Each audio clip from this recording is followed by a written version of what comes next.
House Democrats will continue to grow the middle class, invest in everyday Americans, and strengthen the economy.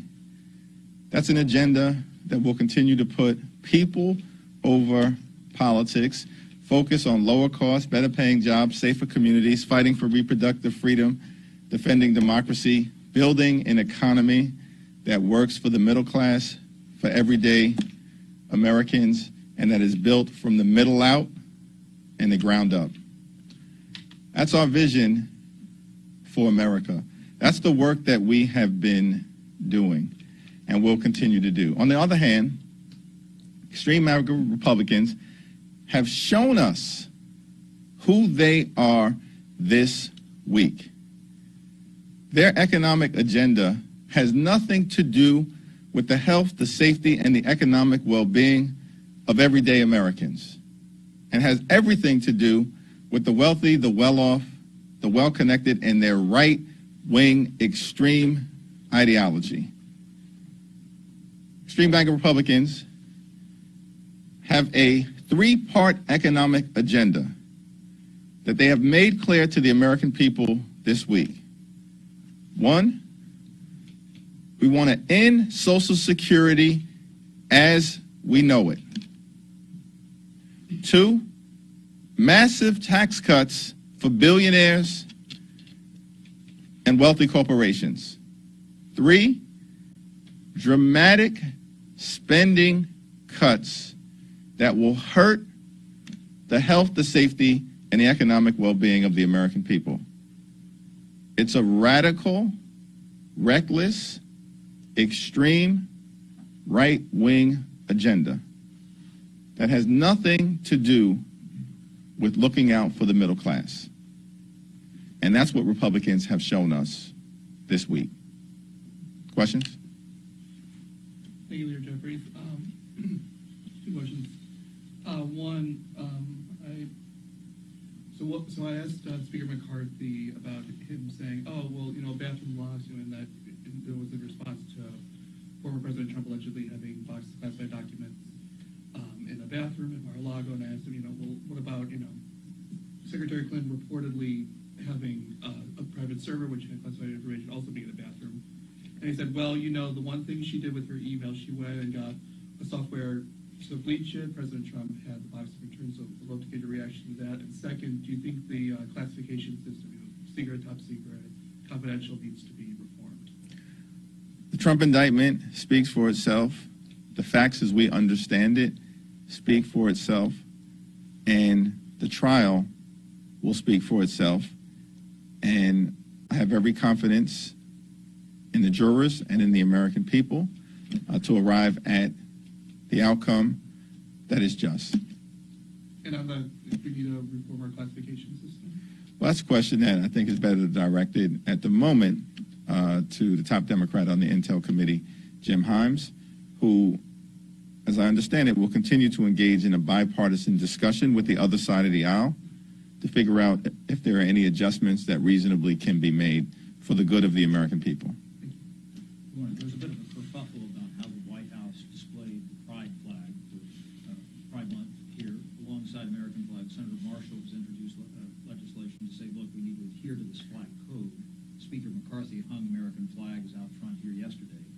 What do you make of this, number one? And do you think that the White House went, did they err in any way, the way they displayed the pride flag, the way that the flag code is supposed to be displaying the American flag? Extreme MAGA Republicans continue to engage in petty performance politics. They are not serious about addressing the issues that are of importance to the American people. I'm unfamiliar with this controversy, so to speak, that Republicans are spending their time putting into the public domain. But I am confident that what the American people want us to focus on is building an economy that works for the middle class and all those Americans who aspire to be part of the middle class. Thanks very much, sir. Toby Burns with The Hill. Question about taxes. The Democrats have been interested in the child tax credit and expanding this, and now we have all these proposals on the Republican side that Democrats, there a possibility for a tax deal soon or in the near future? The Republicans on the Ways and Means Committee advanced the GOP tax scam Part 2. It is legislation that will benefit billionaires and wealthy corporations and continue this pattern of Republicans engaging in public policy that is designed to give major giveaways to those who are already not paying their fair share. We need a fair and equitable tax code that invests in everyday Americans through things like the child tax credit, which extreme MAGA Republicans on the Ways and Means Committee rejected. The GOP tax scam Part 2 will continue what was done as part of the GOP tax scam Part 1, in which case 83% of the benefits went to the wealthiest 1% in 2017 and exploded the debt by $2 trillion. The GOP tax scam Part 2 will explode the debt by an additional $1 trillion. Just a week or two after they were pretending to care about the deficit. You can't take these people seriously. They don't care about fiscal responsibility. They care about big tax cuts to the wealthy, the well-off, and the well-connected. That's what they continue to show the American people. And as a result, there's no pathway toward finding common ground if extreme MAGA Republicans aren't interested in an economy that actually is designed to benefit everyday Americans. As Democrats, we're going to continue to fight for lower costs, fight for better paying jobs, fight to protect Social Security and Medicare, and fight against these extreme MAGA Republican cuts that they're trying to jam down the throats of the American people on the Appropriations Committee, inconsistent with an agreement connected to the default crisis that they themselves negotiated and voted for. You cannot take these people seriously. They don't have any good intentions when it comes to everyday Americans. And this week crystallized that in so many ways. Mr. Leader, following up on what you just mentioned about the Appropriations Committee and reneging on the deal that the Republicans made with the president, is there a trust deficit now with the Speaker? Do you still trust the Speaker's word that if he makes a commitment, if he makes a deal, that he'll follow through, given that so many of the bills that will need to be passed this year will require some Democratic support? Do you still trust the Speaker's word? Well, we're going to see how the Appropriations Committee ends in terms of its process. And it's our view that a resolution was reached and was voted on in a bipartisan way. And at the end of the day, any spending agreement that is arrived at by the end of the year has to be consistent with the resolution of the default crisis. Otherwise, what was it all for? Why did we tie avoiding a default to make sure that America pays its bills with a top-line spending agreement? What was it all for? Because now all we're engaging in is right-wing theater designed to jam extreme, painful cuts down the throats of the American people. And Democrats will not let it happen because we're looking out for the American people. We're looking out for the middle class. We're looking out for those who aspire to be part of the middle class. We're looking out for Social Security and Medicare and Medicaid and nutrition assistance and veterans. And we're not going to allow the extreme MAGA Republicans to do anything to undermine the American people. Second row. To that point, do you still see value in negotiating with Speaker McCarthy, whether it be on appropriations bills or any other key must-pass items that need to pass this year? We remain committed as Democrats to trying to find common ground whenever and wherever possible in order to advance the interests of the American people. But at the same time, as we have consistently said, we're going to oppose their extremism whenever necessary. And what's happening before the Appropriations Committee right now is extreme. It will hurt everyday Americans. It will hurt the middle class. It will hurt seniors. It will hurt veterans. And we're not going to stand for it. And what many of the right-wing extremists clearly want to do is shut down the government. They shut down the government under President Clinton.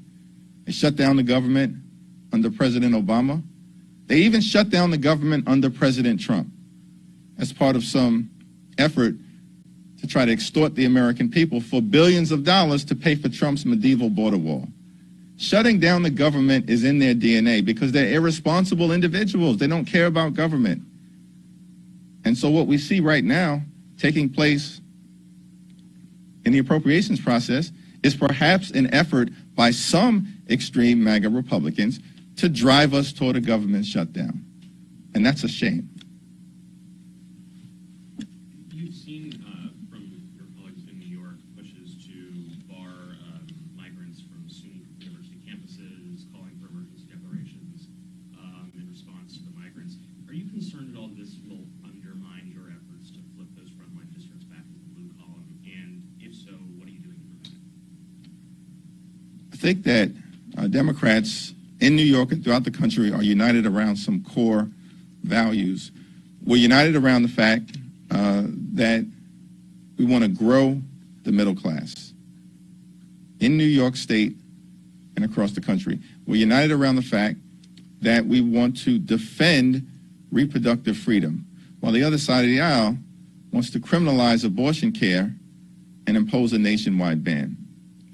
We're united around the fact that we need to do something meaningful around gun safety and to stop the gun violence epidemic in the United States of America. The extreme MAGA Republicans this week, including every single New York Republican, voted to make it easier to kill Americans and unleash carnage on children. Voted to make it easier, consistent with the NRA. So I've got no concern as it relates to whether in New York or in any other part of the country, Democrats are going to be restrained or constrained in our ability to draw a contrast with the people on the other side of the aisle. We're team normal, we're team reasonable, we're team get stuff done. Republicans are team chaos, team dysfunction, and team extreme. Mr. Leader? Thank you. It's been months since a number of Supreme Court justices have been exposed for crossing ethical lines. Can you provide any updates on what members of Congress are doing to bring checks and balances to the Supreme Court so that Americans don't lose complete faith in SCOTUS? Well, Senate Democrats under the leadership of Dick Durbin and others in the Senate Democratic Conference are working hard to bring some accountability to an out-of-control right-wing Supreme Court, Exhibit A, Clarence Thomas, but there are others who clearly are engaging in problematic, ethically questionable behavior.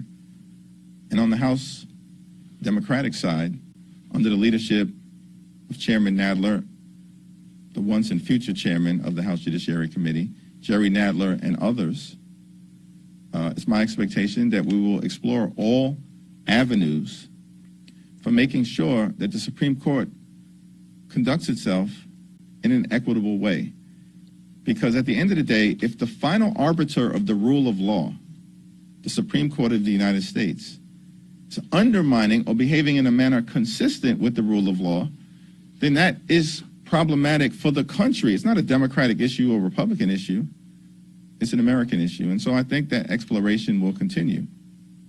But we're not holding our breath in terms of whether the extreme MAGA Republicans in the House are going to do anything to hold the right-wing majority of the Supreme Court accountable in any way, shape, or form. So ultimately, this issue may have to get litigated before the American people. Thank you. Yeah. Corner. Go for it. Aisle. Thanks. Speaker McCarthy says that he wants to have a debate about restructuring the FBI. Is that one that House Democrats would be open to? And also, do you support the White House's decision to ban Rose Montoya from the grounds? I'm unfamiliar with the second issue, we can look into it. In terms of the question about the FBI, extreme MAGA Republicans want to defund the FBI. They don't want to restructure the FBI. The majority of the House Republican Conference wants to defund the FBI. They're constantly attacking law enforcement. They're going after the Department of Justice, all because they've been given orders to do that by the former twice impeached President of the United States of America. That's unfortunate. We're a separate and co-equal branch of government. We don't even work for sitting presidents. We work for the American people, let alone working for a former president. Last question. If I could just follow up on the influx of migrant people in New York. Republicans already look like they're going to start messaging for 2024 on that issue. And I'm curious if Democrats will respond directly to the migrant issue at all, and how. In terms of New York, under the leadership of Chuck Schumer and in partnership with the New York congressional delegation, we're working hard to make sure that New York City gets the relief that it needs in order to manage the migrant situation in a manner consistent with our values as Americans, with the rule of law, but the fact that people who are seeking refuge and fleeing persecution are entitled to due process. And consistent with that, we were able to secure recently over $100 million in assistance, and we're going to continue to work to do just that. Thank you, everyone. Well, Your prediction actually, about the ball game was wrong. You guys were going to win. that's okay, though, because I've been here since 2012, and in that time, Democrats still have a winning record. You say that. Last one, yeah. I appreciate it. Basil Drummond, Next Star. So we're coming up on a year since the Dobbs decision came down. Today, the White House is actually hosting a couple of state representatives, even one from New York, coming to talk about how states are addressing the issue that the White House sees, which is protecting reproductive rights. What are your thoughts on the administration taking this approach to tap into the state approach at the state level to address this issue across the country? Well, it's an important step that the White House is taking because this is an all-hands-on-deck moment. What the Supreme Court did in the Dobbs decision was to strip away freedom from tens of millions of women in the United States of America. That's inconsistent with who we are as a country. We add freedoms in our march toward a more perfect union, not strip away freedom. And on this issue, we're going to have to continue to work at every level of government to get back to a place where the framework that was in existence under Roe v. Wade is restored across the country. And this is going to be a big issue that we will litigate before the American people because Democrats believe in a woman's freedom to make her own reproductive health care decisions, and Republicans want to criminalize abortion care and impose a nationwide ban, and we're going to stop that from happening. Thank you, everyone. Thank you.